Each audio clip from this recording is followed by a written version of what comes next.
Atos dos Apóstolos, capítulo 13. Quem achou, dá um amém. Presta atenção, meu irmão. E na igreja que estava em Antioquia, havia alguns profetas e doutores, a saber, Barnabé e Simeão chamado Níger, e Lúcio, Cirineu e Manaém, que foram criados com Herodes, o tetrarca, e Saulo. E servindo eles ao Senhor e jejuando, disse o Espírito Santo: apartai-me Barnabé e a Saulo para a obra que tenho chamado. Então, jejuando e orando e pondo sobre ele as mãos, os despediram. Amém. Pode sentar, diga comigo: sem Jesus, nada posso fazer.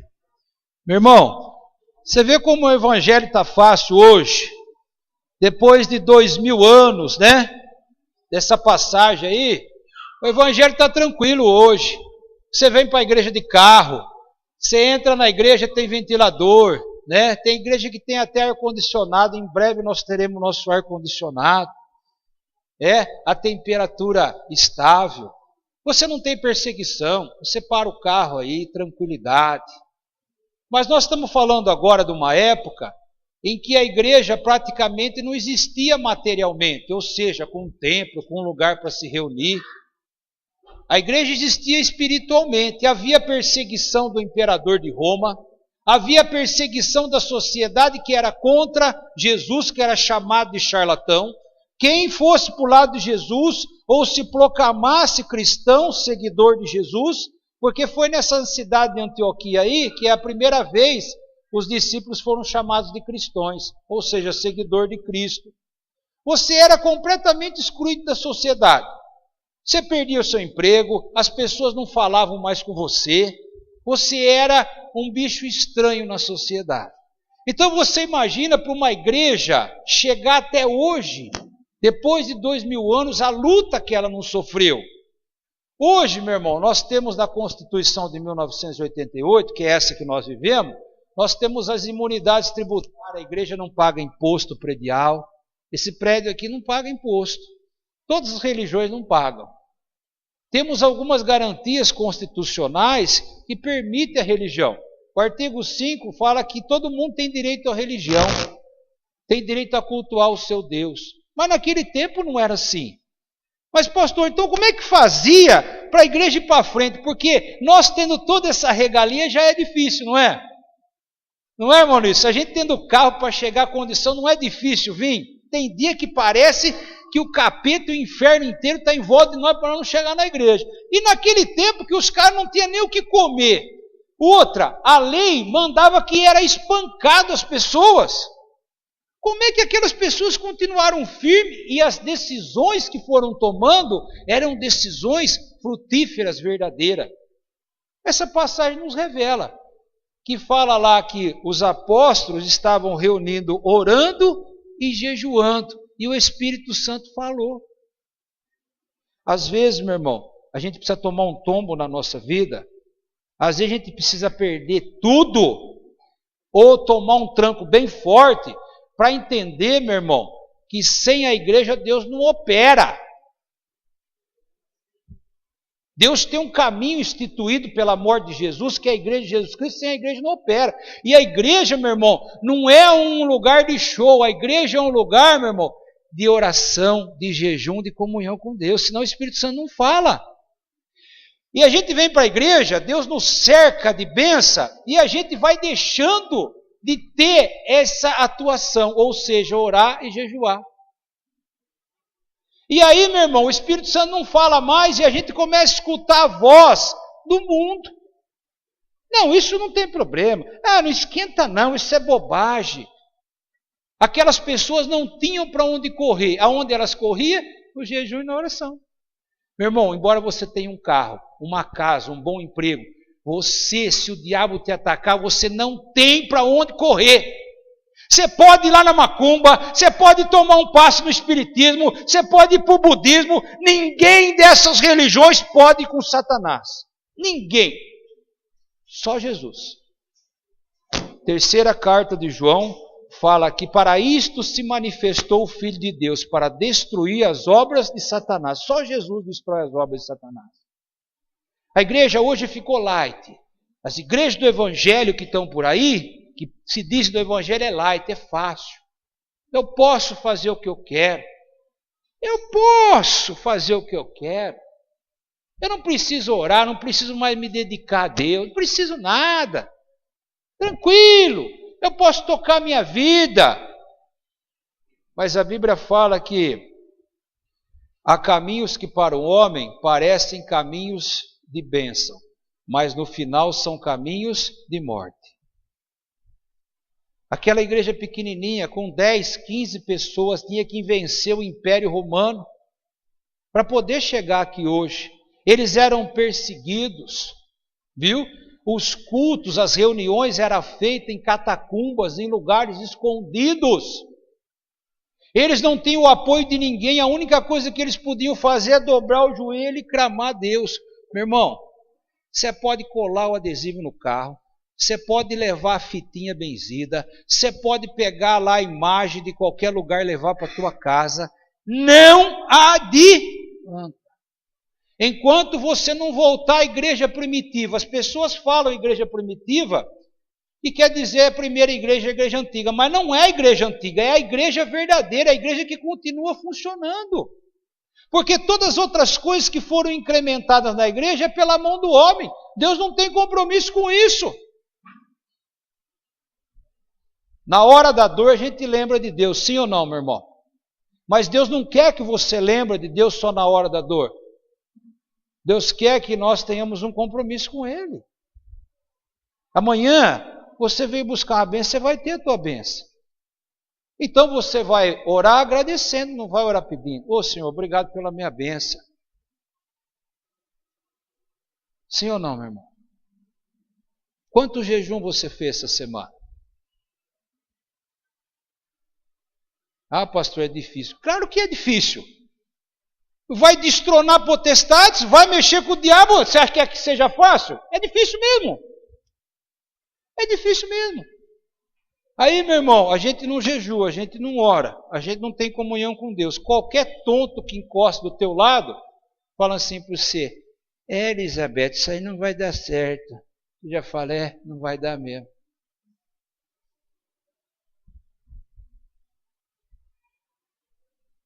Ou chega outro tonto para você e fala assim, aquilo lá está errado, está vendo? Aquilo lá na igreja está errado, olha lá.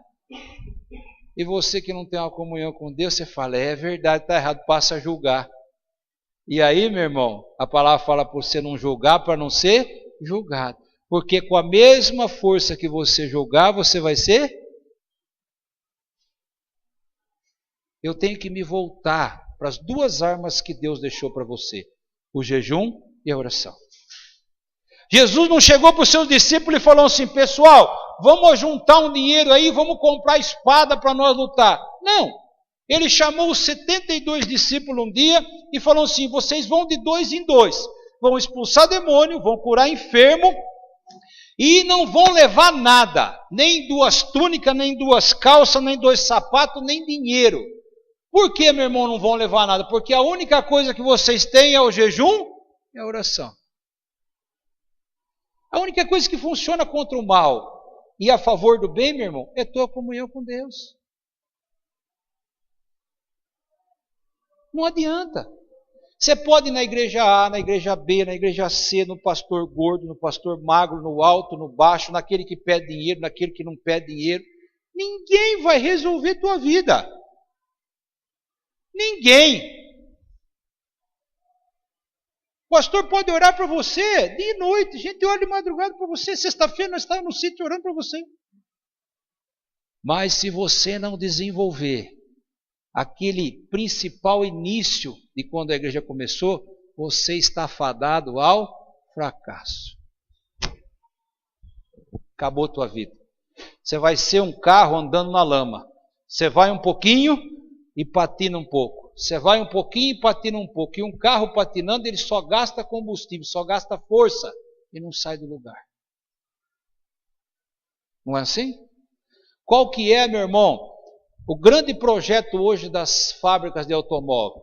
é construir um carro mais confortável que gasta menos energia.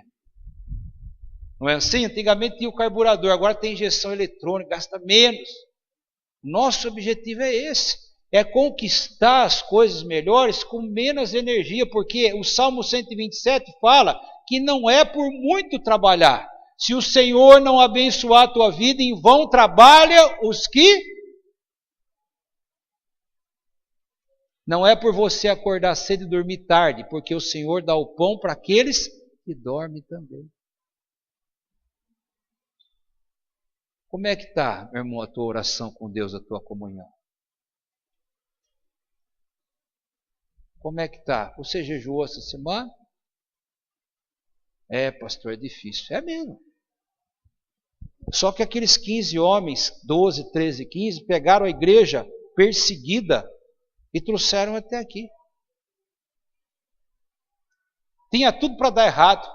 Talvez o teu problema aí tem tudo para dar errado. Tudo. Aqueles homens não tinham um vereador, aqueles homens não tinham um político. Tem crente que depende de político, meu irmão. Tem crente que vai pedir ajuda para político. Eles não tinham ninguém no Senado por eles. A única coisa que eles podiam é entrar no meio do mato, numa caverna e clamar a Deus. E eles eram ouvidos. Você sabe quem foi Saulo? Saulo foi um fariseu que era um dos principais da religião do judaísmo. Paulo se converteu e disse que eles estavam orando e jejuando, e o Espírito falou assim, ó, eu quero que você separe Paulo e Barnabé, Saulo e Barnabé, para a obra que eu os chamei. Ninguém imaginava que aquele homem ia ser um pregador. Às vezes você tem alguém na família que nunca você acredita que vai se converter. Ah, meu marido nunca vai se converter, o meu filho nunca vai se converter. Paulo era assim, ele matava os crentes. E um dia Deus falou assim, separa Paulo para mim, porque ele vai ver quanto que custa pregar o Evangelho. Ao princípio, os discípulos fugiam dele, porque achavam que ele vinha para matar. E ele veio para pregar. Meu irmão, duas coisas você pode fazer para mudar a tua vida. Preste atenção. Oração e jejum. Não tem mais nada. Mais nada. Os discípulos buscavam Jesus de madrugada e Jesus veio descendo do monte assim. E Pedro falou para Jesus, onde é que o senhor estava, Senhor? Nós estávamos te procurando. Ele falou, eu estava no monte orando. Jesus. Jesus. Meu irmão, fuja do evangelho mentiroso. Porque você não vai ter nada. Deus quer o seu interior. Enquanto você estiver levando tapetinho para casa, toalhinha para casa, sabonetinho para casa, rosa para casa, quando você estiver comprando o carnê da multiplicação, você vai para o inferno, você vai perder tudo, você vai ficar sem nada. Porque o evangelho verdadeiro não tem preço. O evangelho verdadeiro é individual. Onde estiver 2 ou 3 reunidos no meu nome, ali eu estarei. Você não tem que comer todo dia, meu irmão? Sim ou não? Se você não come, o corpo reclama, não reclama? Quando eu estou jejuando, às vezes, eu estou lá no fórum, meu irmão, o estômago faz... Mas faz assim para mim, né? O Dr. Rock está do lado, ele já sabe, né? Mas os outros não sabem. Mas ele está reclamando. Ele está reclamando que ele quer comida. Meu irmão, o teu espírito também reclama que ele quer a comunhão com Deus. Eu sei que não percebe. Fica agora 2 dias sem comer, o estômago ronca. Mas se você ficar 3 dias, o estômago para de roncar. O teu corpo entra numa certa condição que ele vai se adaptando àquilo.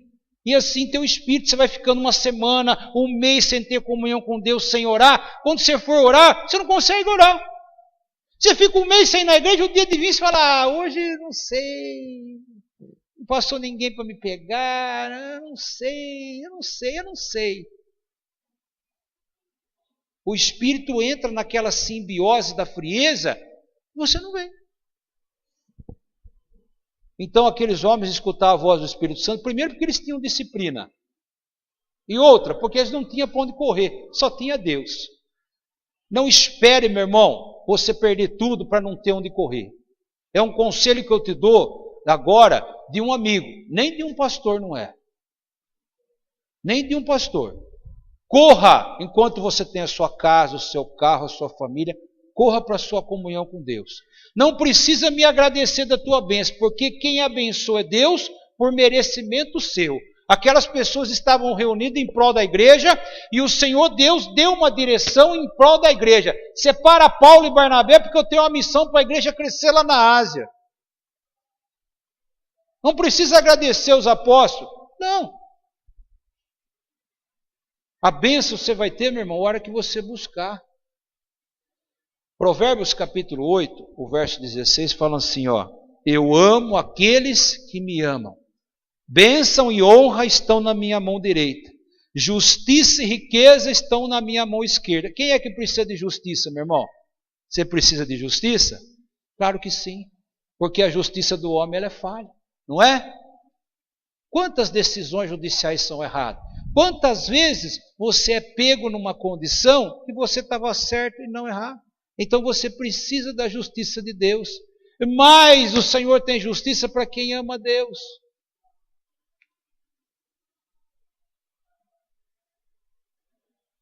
Eu fico olhando cada vez mais o mundo perdido no religiosismo. Os crentes conversam assim, está amarrado. Queima Jesus. Misericórdia. Virou uma nova língua, né? Pensava até daqui a pouco vai escrever um novo dicionário. Não fala nada, meu irmão. Não está valendo nada isso aí. Porque na hora de nós falar é a hora que eu estou na presença de Deus. Tem um monte de crente papagaio, ele só fala isso aí. Está amarrado, irmão. Queima Jesus. Vira nada. O crente ele é conhecido, meu irmão, pela sua perseverança. Aqueles 15 eram perseguidos. A turma chegava nele e falava, se você continuar com Jesus, eu vou te matar. Vinha o governador, confiscava a casa dele, ficava sem nada do dia para a noite. Eu quero ver um cristão hoje ficar sem nada para o dia da noite e dar glória a Deus e continuar pregando. Eu queria ver. Capaz de ele arrancar todos os fios de cabelo da cabeça. O que Deus está falando para você essa noite é que tem jeito. Mesmo que o mundo inteiro esteja contra você e você esteja sozinho aqui na terra. Se você tiver uma prática diferente, que é buscar a Deus e jejuar pela tua vida, pelo que você precisa, pela comunhão com Deus, o Senhor vai dar a direção. Ele deu a direção para os apóstolos. Os apóstolos chamaram e a igreja colocou a mão sobre a cabeça daqueles homens. Se você ler o último versículo, diz que orando, jejuando, eles abençoaram aquele homem. Como é, meu irmão, que você vai ter uma vida de vitória sem a confirmação do ministério santo de Jesus na tua vida? Como é?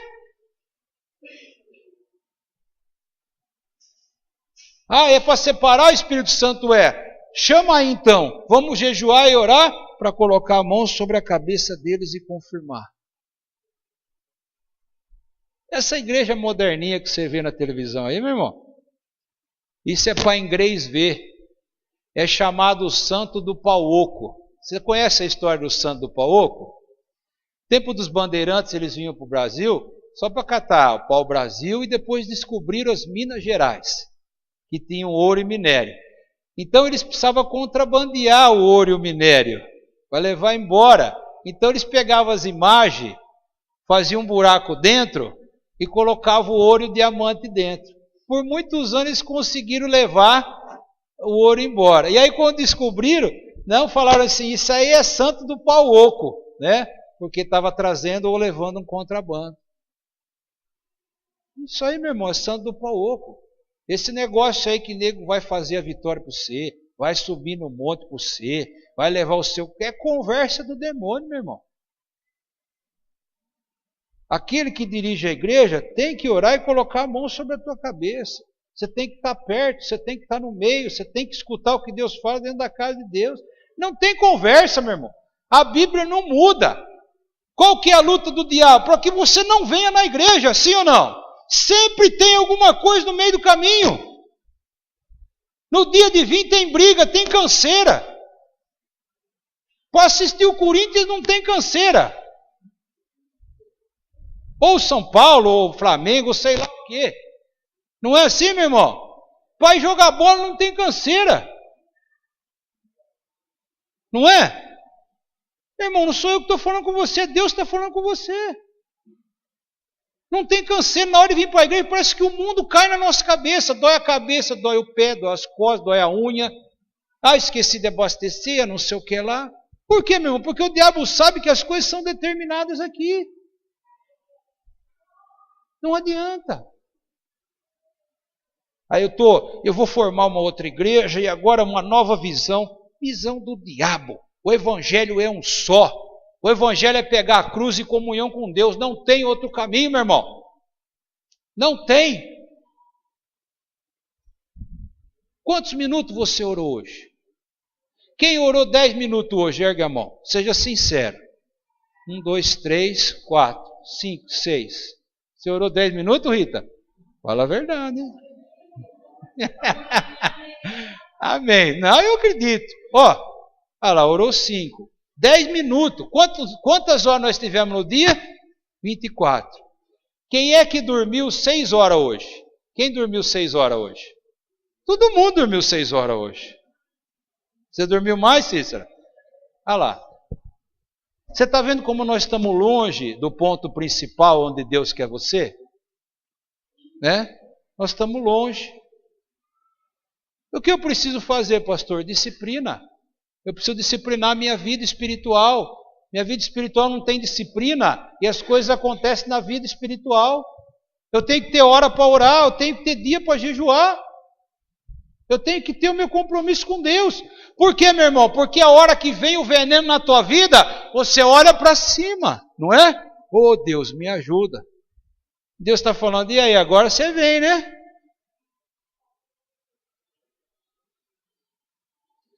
A Bíblia ela é conhecida não só como espada de 2 espíritos, mas ela é conhecida também como luz para os meus pés. O que quer dizer isso? Quer dizer que ela não vai deixar você tropeçar. A luz mostra o caminho. Então, o cristão que anda na palavra, que busca a palavra, nunca vai tropeçar. A igreja foi perseguida. A igreja foi perseguida em todos os países que foi. Nunca ela deixou de crescer. Nunca ela deixou de fazer a obra. Porque quanto mais ela era perseguida, mais Deus abriu um novo caminho. Quanto mais o diabo busca a tua vida para matar, para destruir, mais Deus dá um escape para você. O salmista fala assim no Salmo 7. Os teus inimigos virão por um caminho, mas fugirão por 7 caminhos.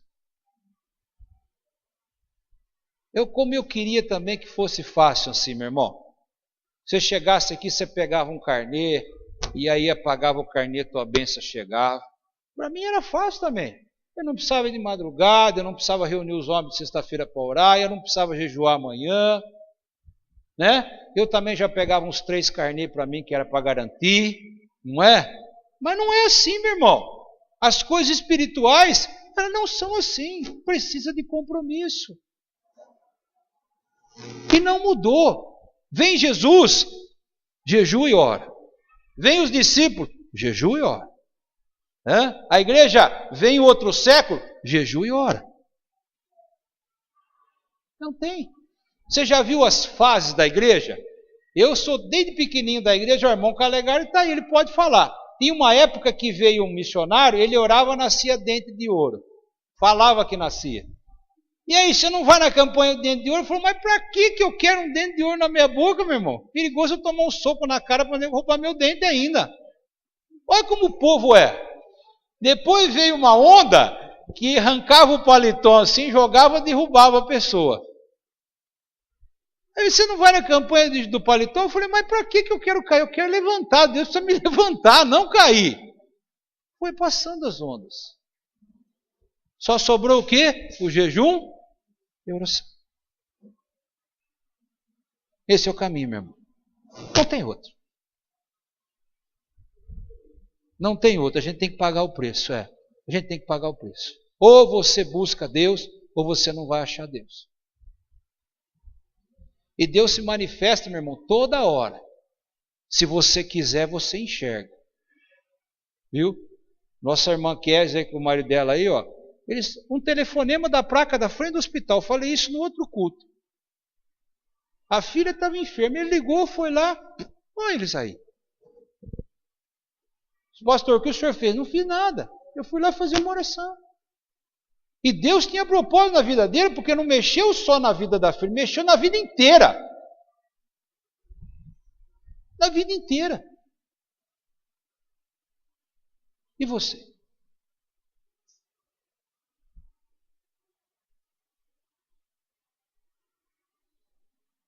Vamos fazer um propósito com Deus aqui hoje? Quem quer fazer um propósito aí com Deus hoje? Não comigo, com Deus.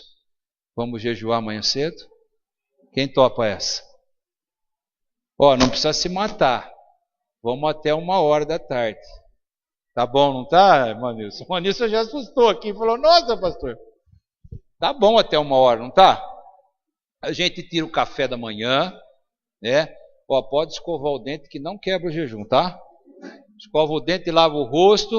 A gente não toma o café da manhã. A hora que for 1h, todo mundo entrega o jejum e almoça. Que tal? Quem vai? Vamos ver. Amém. Bastante gente. Amém? Tá bom? Vamos ver o que acontece. Vamos ver o que Deus vai falar. Amém? Você vai ver a tua vida como vai mudar. Primeira coisa que vai acontecer na tua vida, eu vou te falar para você o que é. A esperança vai voltar na tua vida. Porque a gente não tem comunhão com Deus, a gente entrega os pontos. A gente fala, está tudo perdido mesmo, deixa que vai para lá. Às vezes a gente resiste até aquele momento, chega uma hora e fala, não vai dar mesmo, a gente abandona. Você não pode viver sem esperança. Como é que você vai viver sem esperança? E diz a palavra de Deus que a esperança do salvo é Jesus. Jesus nunca falha. Amém? Até o último minuto. Sabe que eu não concordo com esse jeito que Deus faz milagre. Mas quem sou eu também, né? Porque Deus inventa de fazer um milagre no último segundo. Mas Ele faz. A hora que você fala assim, agora não tem mais jeito. Acontece o milagre. Não podia salvar o senhor do coração antes de morrer na mesa, irmão Walter? Esperou o senhor morrer para voltar. Olha lá. O médico falou, não sei não, hein? Aí o senhor fala assim, se eu cair, Deus me levanta. Aí o senhor volta bravo. Pô, mas não fez tudo o serviço? O médico falou para ele, rapaz, mas você morreu na mesa, rapaz. Nós precisamos... Quanto tempo para te ressuscitar lá, tá bom demais. Foi igual você falou, você pediu, não foi? Mas Deus faz. Faz. Amém? Eu queria apertar um botão e resolver todos os seus problemas, mas quando eu coloquei a mão na sua cabeça lá, não coloquei à toa. Coloquei e determinei o milagre. O milagre já aconteceu, meu irmão. Amém? Amém?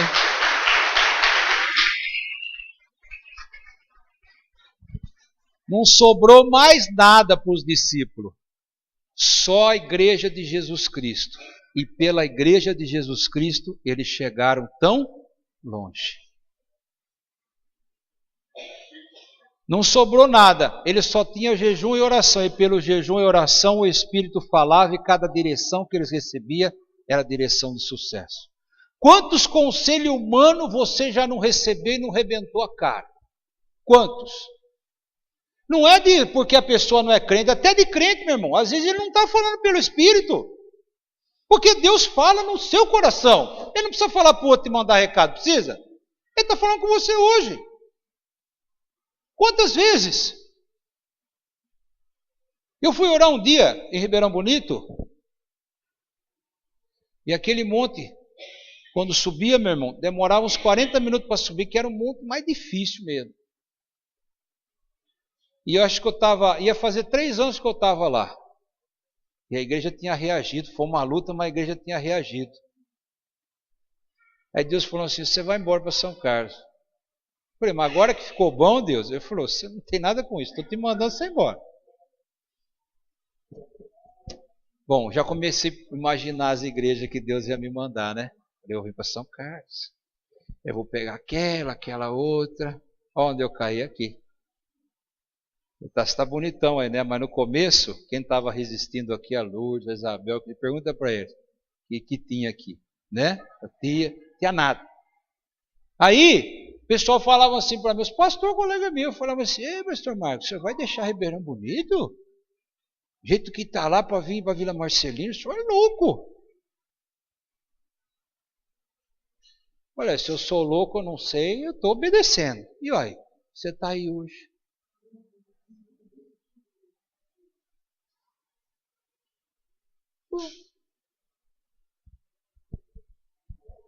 Jejum e oração. Olhe para a pessoa do lado, fale assim, ore, jejue. Amém? A casa do crente não tem carnezinho, a casa do crente não tem toalhinha, não tem fitinha, a casa do crente não tem imagem, a casa do crente tem joelho no chão. A mulher sabe, o marido vai trabalhar, antes dela mexer no copo lá, ela põe o joelho no chão e vai orar. O dia que eu não venho de madrugada aqui, minha mulher e algumas mulheres vêm cedo. Antes dela mexer na pia, ela dá partida no carro e vem aqui orar. É assim que nós trabalhamos. É assim. Aprenda isso. Você vai trabalhar amanhã, põe o teu joelho no chão e fala, Deus, eu estou nas tuas mãos. Vai resolver o problema que você tem que resolver amanhã sem medo. Chega para a pessoa que resolve o problema sem medo. Fale com Deus primeiro, fale, eu vou lá, Deus, não sei o que vai acontecer, mas o Senhor vai na frente, você vai ver como acontece. Amém?